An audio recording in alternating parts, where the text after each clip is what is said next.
Hey everyone, this is Paticus, the developer of Bleaklight Falls. If this is your first time hearing about Bleaklight Falls, it's an RPG that blends action combat with tower defense. You play as a little guy named Meelu who lives in the last village in the world after the Dreadblight turned all of humanity into monsters. The only thing protecting the village is the Bleaklight, an ever-burning flame at the heart of the village, and it's up to you to defend it at all costs. The rest of the video might make a little more sense if you check out the demo on Steam, which I'll put a link to in the description. There's also a nice shiny wishlist button that's super fun to press, wink wink nudge nudge. When I released the demo last fall, I wasn't really sure what to expect since this is my first game, but I was blown away when thousands of people played it, and it seems like almost everyone had a great time with it, so a huge thank you for that. After a couple months of improving the demo based on feedback and promoting it online, I sort of tucked myself away into a dev cave to work on content for the full game for a while, and now I definitely feel like it's overdue for a progress update. So without further ado, here are some of the things I've been working on lately that you can look forward to playing in the full game of Bleaklight Falls on release. First off, we have 3 new weapon types to complete Meelu's arsenal: the Scythe, the Hammer, and the Focus. The Scythe is a spellcasting weapon that casts nature-based spells and also physical attacks that cause bleeding. Think of it sort of like a blood druid class. Its abilities that have both attack and spell tags benefit from physical and magical damage, so it's a well-rounded hybrid weapon. The Hammer is, well, a big hammer. You bonk stuff with it. It's great for doing huge area damage, debuffing enemies with stuns and slows, and buffing your own strength and making yourself immune to CC effects. Finally, we have the Focus, the only pure spellcasting weapon in the game.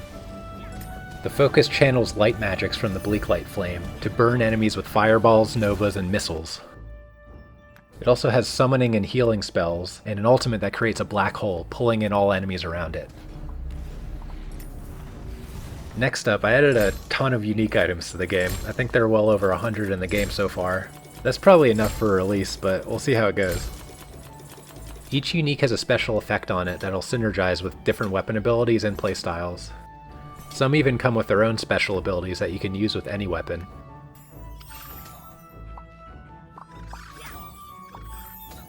Some will even enhance your towers and give them special abilities too. My favorite unique so far is this belt that attaches a ball and chain to your character that'll swing around as you move, and the damage is enhanced by how fast the ball swings. One of my favorite tropes in RPGs is finding treasure behind waterfalls. And what's better than treasure? Well, a cave with more waterfalls with even more treasure behind waterfalls. The waterfall cave is one of the side areas that I wanted to expand the game a little bit without making the scope too big. Here you can find lots of hidden areas, puzzles, and stronger enemies to fight. This is just one of several side area dungeons that I plan for the full release. The other main one is going deep down in the mines, which is currently a work in progress, but you can see how it's coming along here.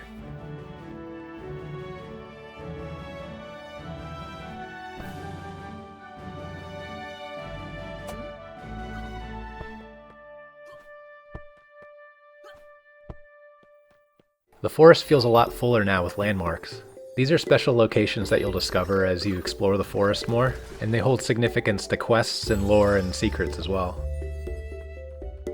Along with the landmarks, we also have the bounty board, which is unlocked from a questline with Vego. Each day, the bounty board will give you some events at the landmarks. These events will have you collect items, fight enemies, or solve puzzles to learn some lore about that landmark.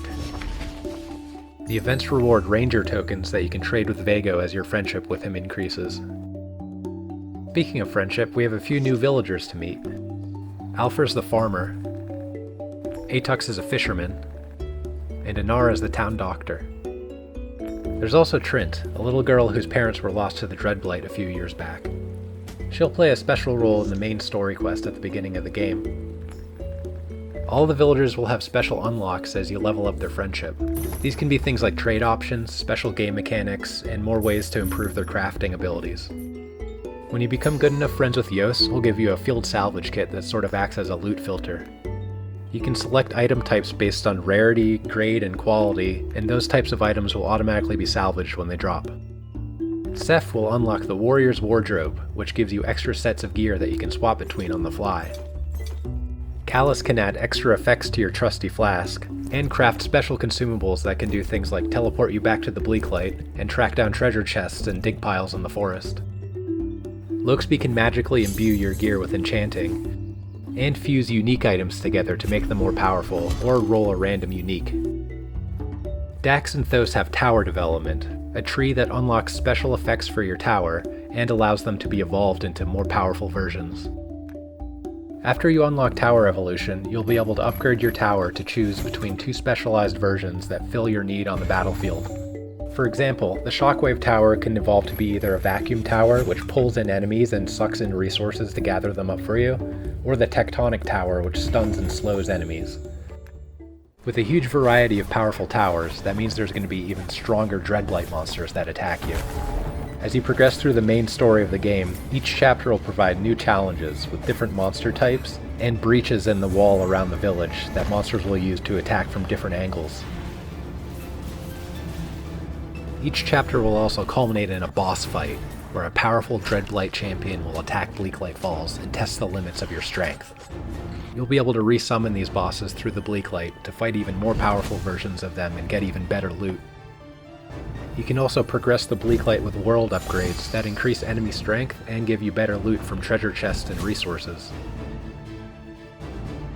Well, that wraps it up for now. As you can see, it's really coming together, but there's still a lot left to do.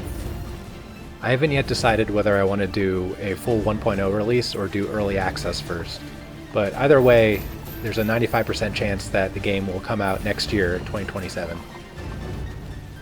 Thanks for watching, and be sure to wishlist and like and subscribe and all that good stuff. Thanks, bye.